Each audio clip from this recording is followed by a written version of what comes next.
Welcome back to Not So Grand Garage. Tonight we're out in the shop working on this MGB Roadster.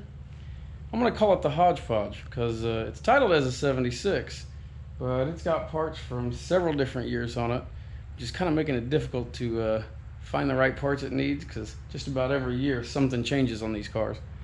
But it is what it is. We've got a little bit of a list to work out on this one. It's needing some seatbelt retractors, it's needing to be serviced, fuel sending unit, oil pressure sending unit, well, oil pressure gauge because it's mechanical in this one, and some wiring issues it's got, but yeah, we got a list, so let's get started.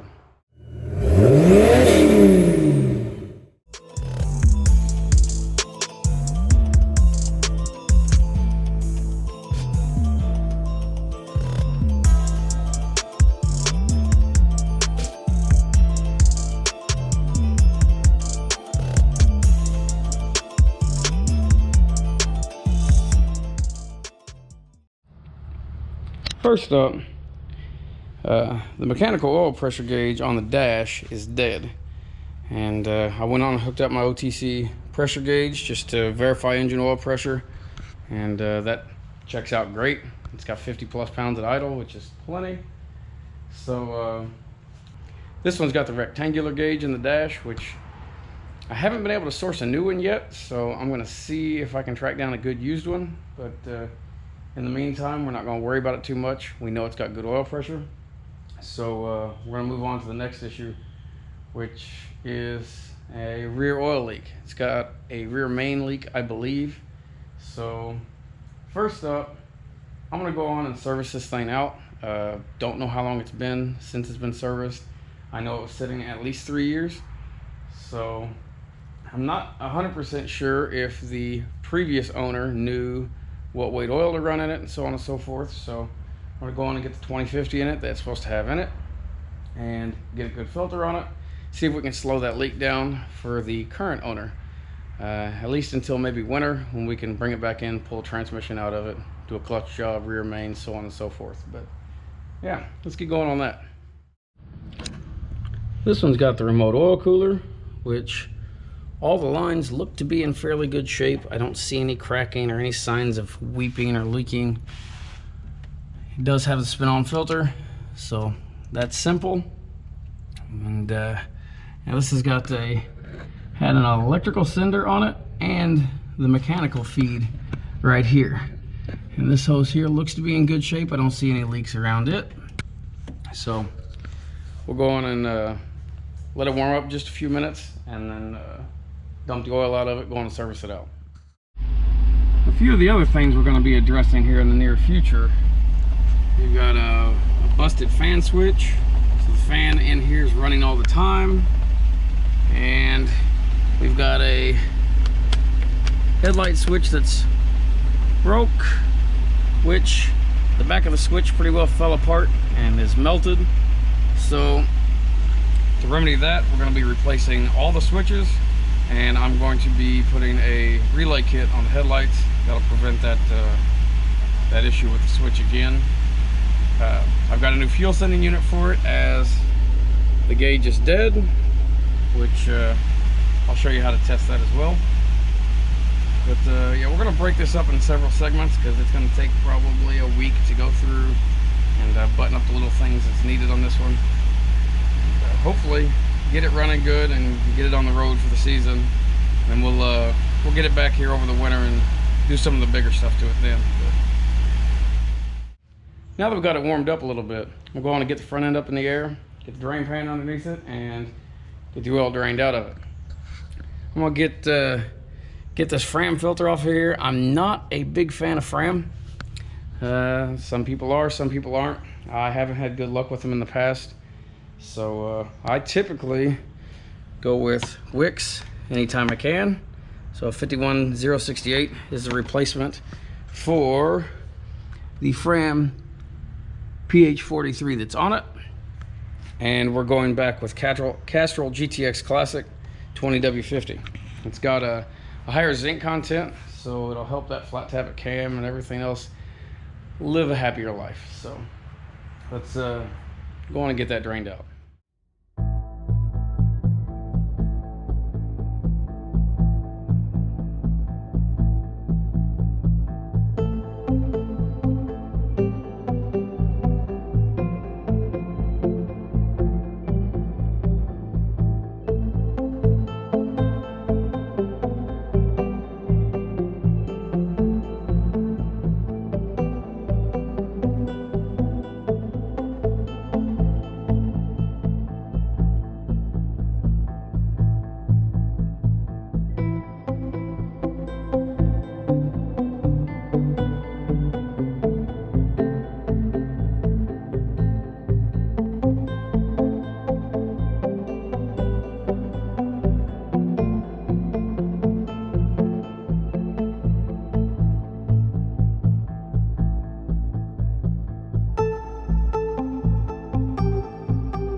Well, we got it serviced out, got the oil changed, got our Wix filter on, got the 2050 high zinc in the crankcase.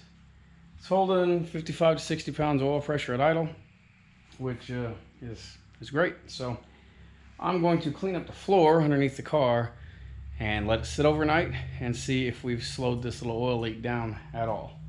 The oil that was in it was a little thin, and these cars are notorious for not liking thin oil, and thin oil can make a slow leak into a big leak. So hopefully we can just get it under control, something they can just monitor for the season anyways, until they park the car for the winter, and then we can get it straightened out right. But yeah, for tonight, I'm going to call it off there. When I come back out to the shop, I'm going to start on the fuel sending unit. I got to pump that tank out and pull the sending unit. The sending unit is on the side of the tank on this one. So, so that'll be next on the list. And then get the seat belt retractors sorted out and get some wiring sorted out. But anyways, for now, if you haven't already, please subscribe. We appreciate you watching.